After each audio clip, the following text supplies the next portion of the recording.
What do the Marlins have to do in order to stack up with the rest of Major League Baseball in the coming years? I'm with Peter Appel from the Just Baseball Show. We're going to break it down on today's Locked On Marlins.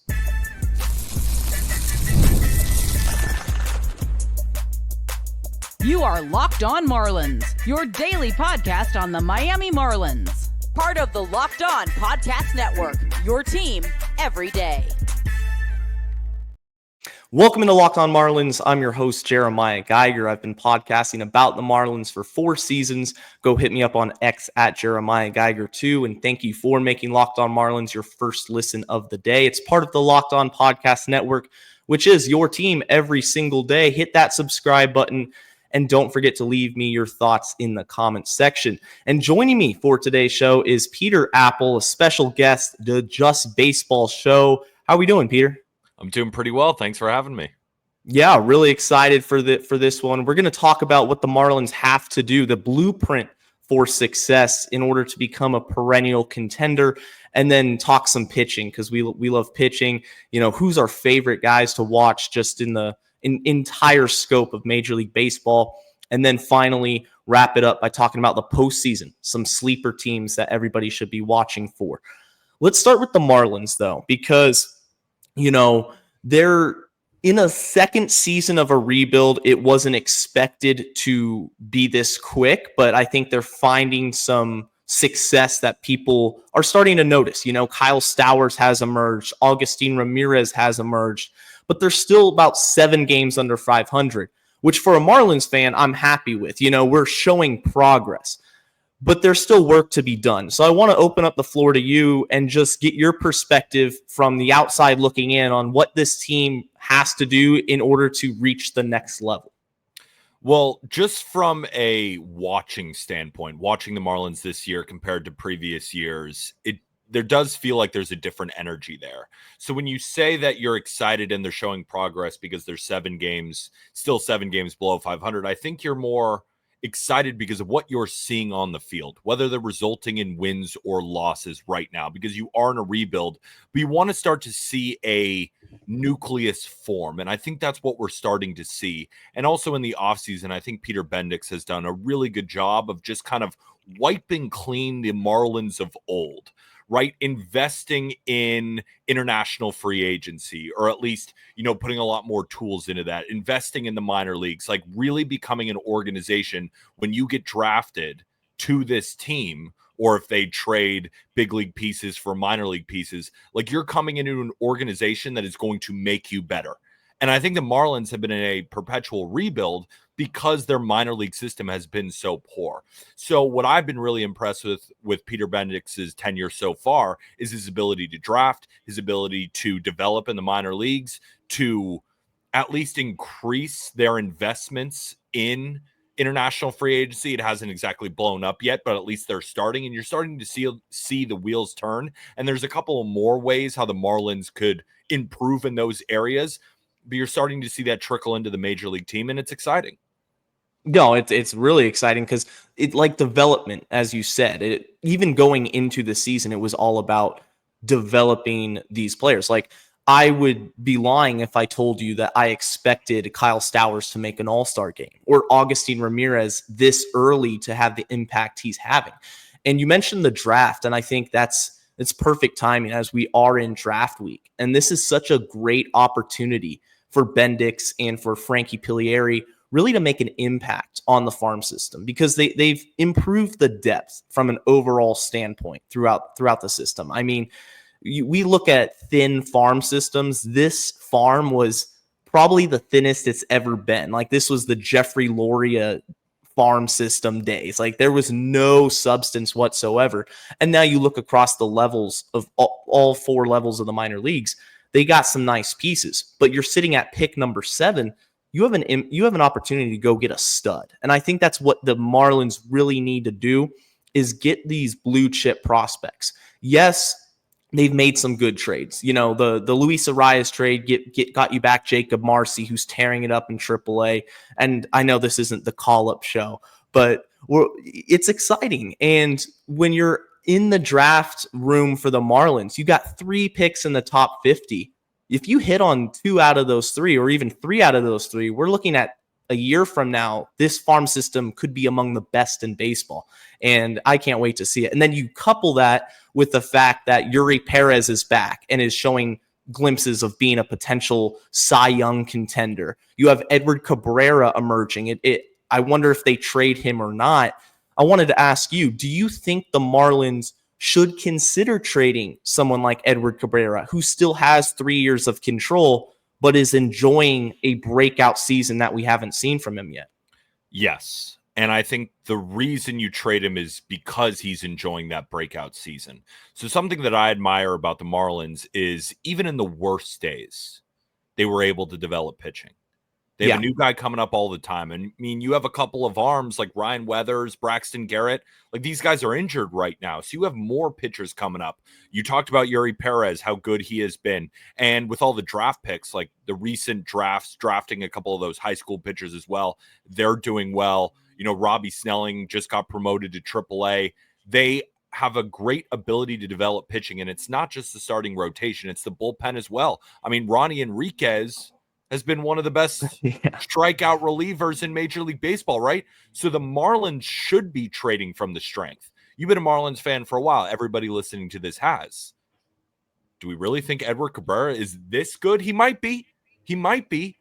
And I think another team is going to look at his improvements and say, we're going to give the Marlins a decent haul for this guy with how much control he has. So if you can trade Edward Cabrera and Sandy, it'll hurt.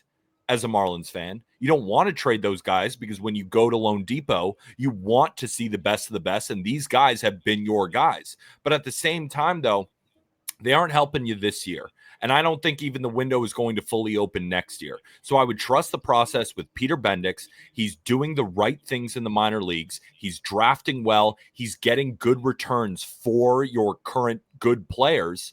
I would send them off and really let it become his team, because you already know that you could develop pitching. So you're going to get another Edward Cabrera. You're going to get another Sandy one day. Let's bring in some bats. So, you know, when you talked about getting the number 7 pick overall in the draft, I think the Marlins should have their eyes square on Iva Arquette.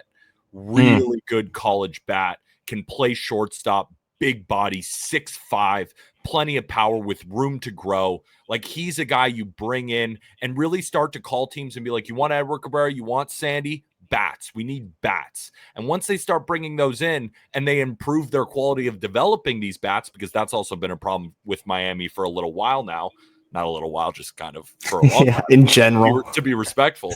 But you continue to develop that process, so then you have consistent guys coming up the pipeline. Like, if I'm Peter Bendix, if I'm a Marlins fan, if I'm anybody in Miami, I'm looking at the Milwaukee Brewers and being like, we can be that. Because it would be a cop-out for me to say, oh, you know how the Marlins can improve, Jeremiah? Spend money, right? They should give Michael King a huge deal next year. They should sign Kyle Tucker. I mean, what are we talking about here? But the Brewers never do that, and they're perpetually excellent. The Tampa Bay Rays, where Peter Bendix comes from, that's the mold. So I would believe in what is happening right now because I have no evidence that it's not working. Yeah, if anything, it's showing signs of improvement. I mean, even this season, wins and losses aside, just the development of these players.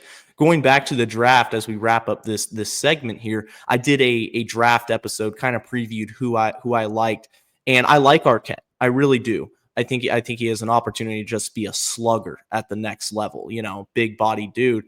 But I think the Marlins are going to go for a prep bat, one of those shortstops, whether that's JoJo Parker, Willits, or Carlson if he falls.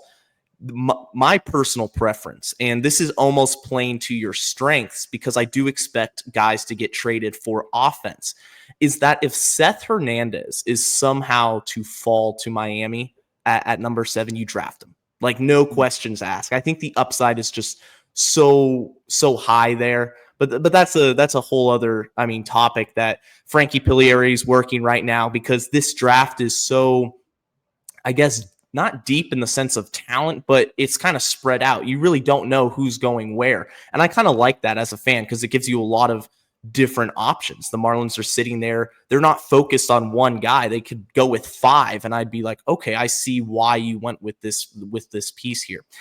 Moving off of the Marlins topic, I'm a big fan of pitching. You're a big fan of pitching.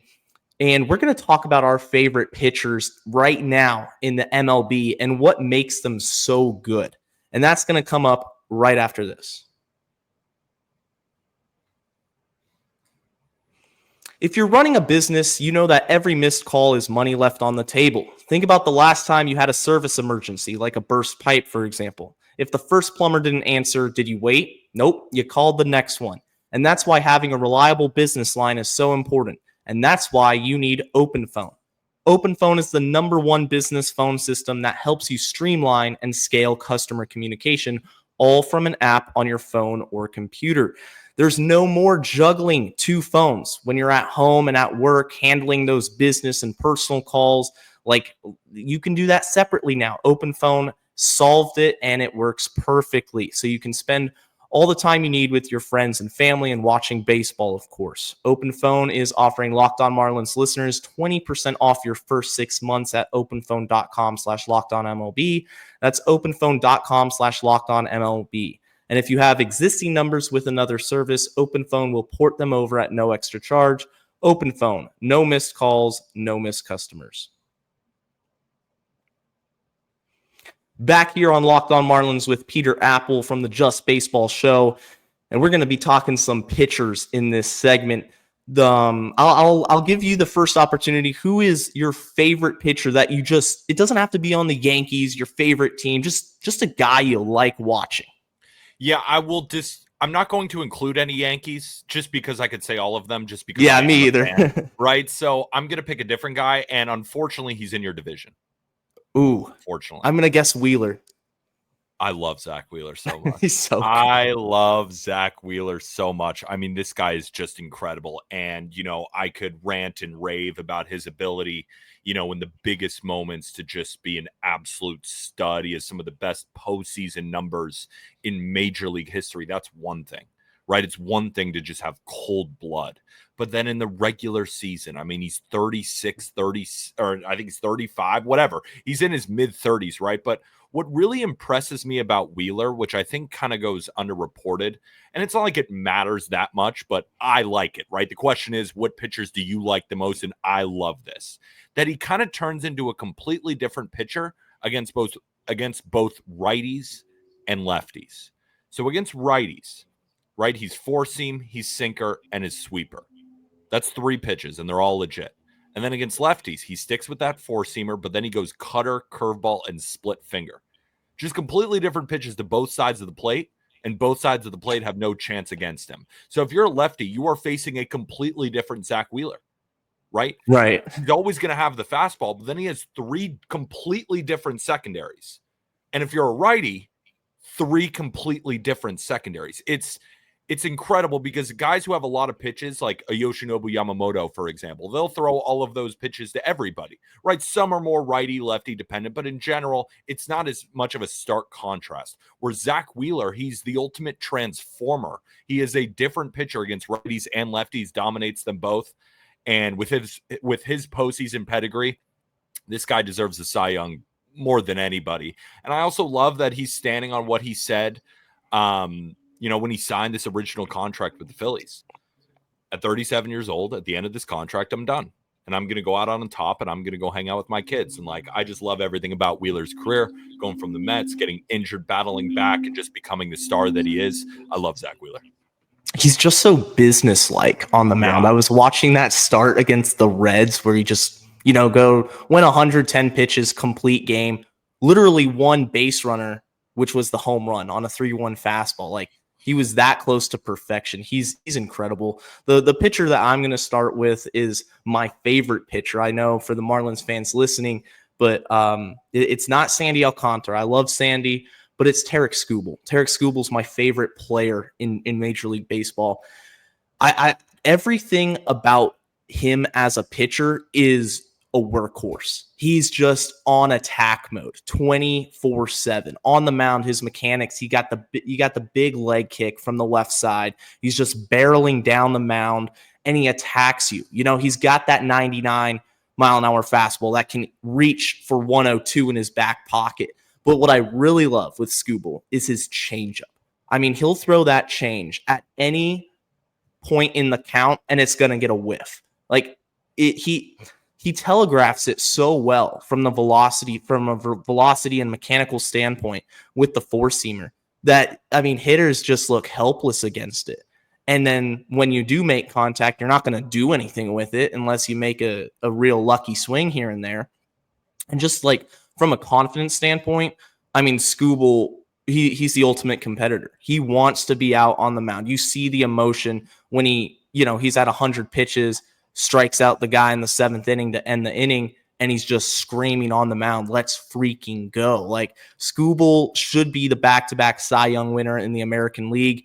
And then I going back to your point with Wheeler, I think this is the year Wheeler's got to get the Cy Young. I mean, nobody's been better in the National League than him. You could argue Skeens, but in terms of pure dominance, like night in and night out the last month and a half, Wheeler's been that dude. He is absolutely that dude. And to your point about Skubal, I would only regurgitate everything you just said. The only thing that I would add is how quickly he works and how the AB just seems over if he gets ahead. And he gets ahead pretty much on every single batter. And there was that long running stat where he was first pitch fastball every single time. And then he threw that change up to Byron Buxton and he laughed. And first of all, that story is funny in its own right, but it goes to show the dominance of Skubal, where it's like, you know what's coming and that's your only chance. And you're getting a fastball and guys still aren't getting to it. And then they get down in the count and it's either a strikeout or a weak pop-up. He is unbelievable. A couple more names that I just love to watch when they're in a rhythm. Like, I don't know if you played baseball. I did. Yeah, I did too. Did you pitch? Yeah, I pitched. Do you ever remember, like, on your best days, you'd get into a rhythm and it just felt like everything was working? When Logan Webb and Fromber are in a rhythm, and they're just getting those ground balls and strikeouts, and especially Webb this year, because Webb, not the same as Framber, because Framber always had strikeout stuff with the ability to keep the ball on the ground, but Logan Webb was always a 65% ground ball rate with a 20% strikeout rate. And for Logan Webb to take that next step, he had to get the big strikeout in the big spot.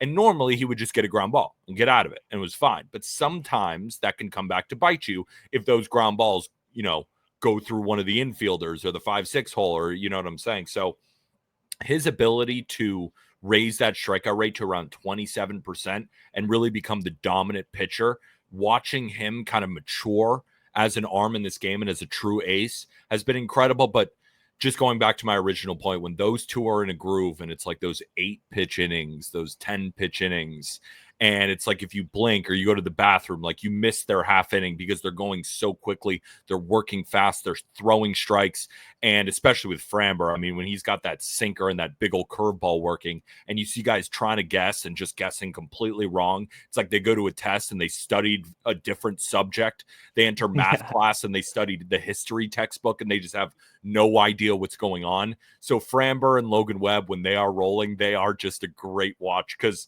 I love a quick and efficient game, and those two are some of the best at it. They're so good. Logan Webb in particular, I mean, just like you said, the strikeouts this season, just kind of taking his game to the next level. And he was already a really good, dependable pitcher. Now he's just more dangerous. And it's a scary thought for opposing hitters. The last pitcher that I'll bring up is Logan Gilbert. And I know he's dealt with injuries, but I just love his profile. I mean, he's got that funky kind of mechanics that he's had since college. Starts with the glove real low, and then he's going to attack you with a slider, a four-seam, and a split.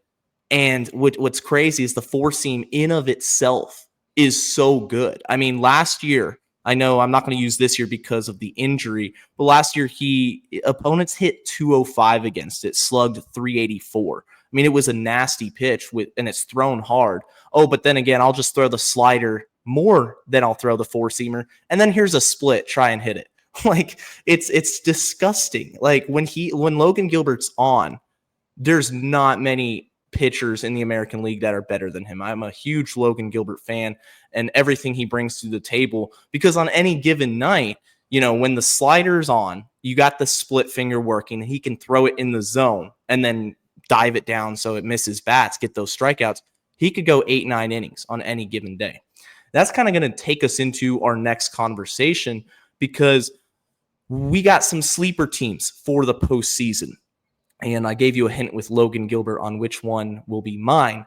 But we're gonna discuss this because we are halfway through the season just about, and it's fun to think about the future. That's coming up right after this.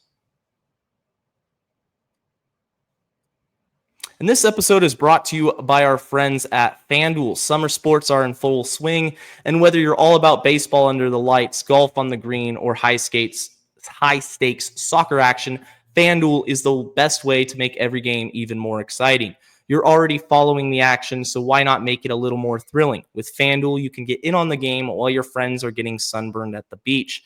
You can use FanDuel to track your favorite matchups, and the app will keep it fresh with new daily promotions and fun ways to bet. It's easy to use, fast to pay out, and it makes those regular season games feel like must-watch events. If you're new to FanDuel, new customers can bet just $5 and get $150 in bonus bets if your first bet wins. Open the FanDuel app or visit FanDuel.com today to get started. I'm back here with Peter Appel. We're discussing postseason contenders that maybe the majority of baseball fans are sleeping on. I'm going to start because I gave you a hint in the last segment. The Seattle Mariners. I think the Seattle Mariners right now are in an interesting point because in their season.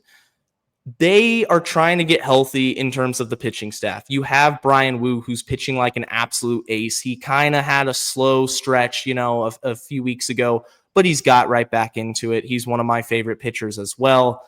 And now you have Logan Gilbert, who's still trying to find his groove after coming off of an injury. He was out for a couple of months. The big question to me with Seattle is, what do you do at the deadline? Because Houston is like the team that just never goes away, and they've snuck all the way back into it, and now they're leading the division. I think the Astros will make the playoffs. The Mariners are still right there, but they need to make a move. They need to do something to kind of propel themselves across the finish line into the postseason.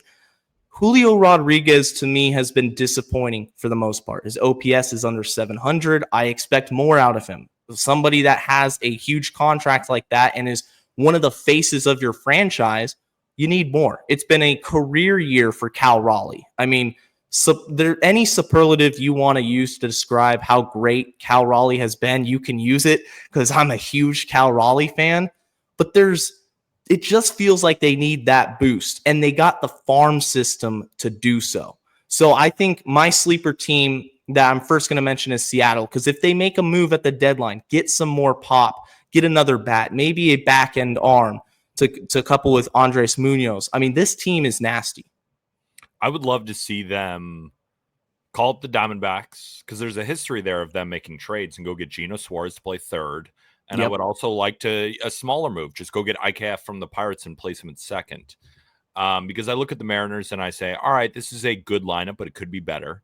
And where are the holes? Well, third base, Ben Williamson, he is a glove first third baseman, and I think he is a good defender, but the bat just isn't quite good enough. I would like to see Williamson use his glove more, be like that fourth infielder.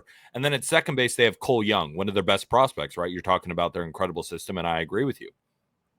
But the problem is Cole Young is a little bit young, right? Yeah. 21 years old, and it's not necessarily his fault, but would I like to see him stay on the roster and play competitive games in September and October and really kind of feel that moment? I think back to Derek Jeter when he got called up early and didn't really play much, but he was with the Yankees for all of these runs, as was the rest of the core four, and they felt that was really impactful. So I hope for the same for Cole Young. But right now, to get this team to win, I think you have to replace those guys in the interim and get bats like Geno Suarez with the Diamondbacks, or potentially IKF with the Pirates. Yeah, I love that Geno Suarez fit there. Like going back to Seattle. Yeah. I know it's a pitcher friendly park, but Suarez has the power just to demolish anything. It doesn't matter what park he just hits. I love Suarez. Me too. Who's your sleeper that you want to start out with? We'll start in the American League. I'll stay on the in the same league that you are. Kind of similarly to your pitch here, because I think we are both starting pitching fans, and we both recognize that starting pitching wins championships. But you don't have to have the best starting pitching as long as you have a really good bullpen. It's really just that staff. And I think one of the best staffs in the American League that not a lot of people are talking about is the Tampa Bay Rays. Because you look at the Rays and every single day they're going to have a guy who has borderline ace upside. Now, do they all deliver on that day after day? No.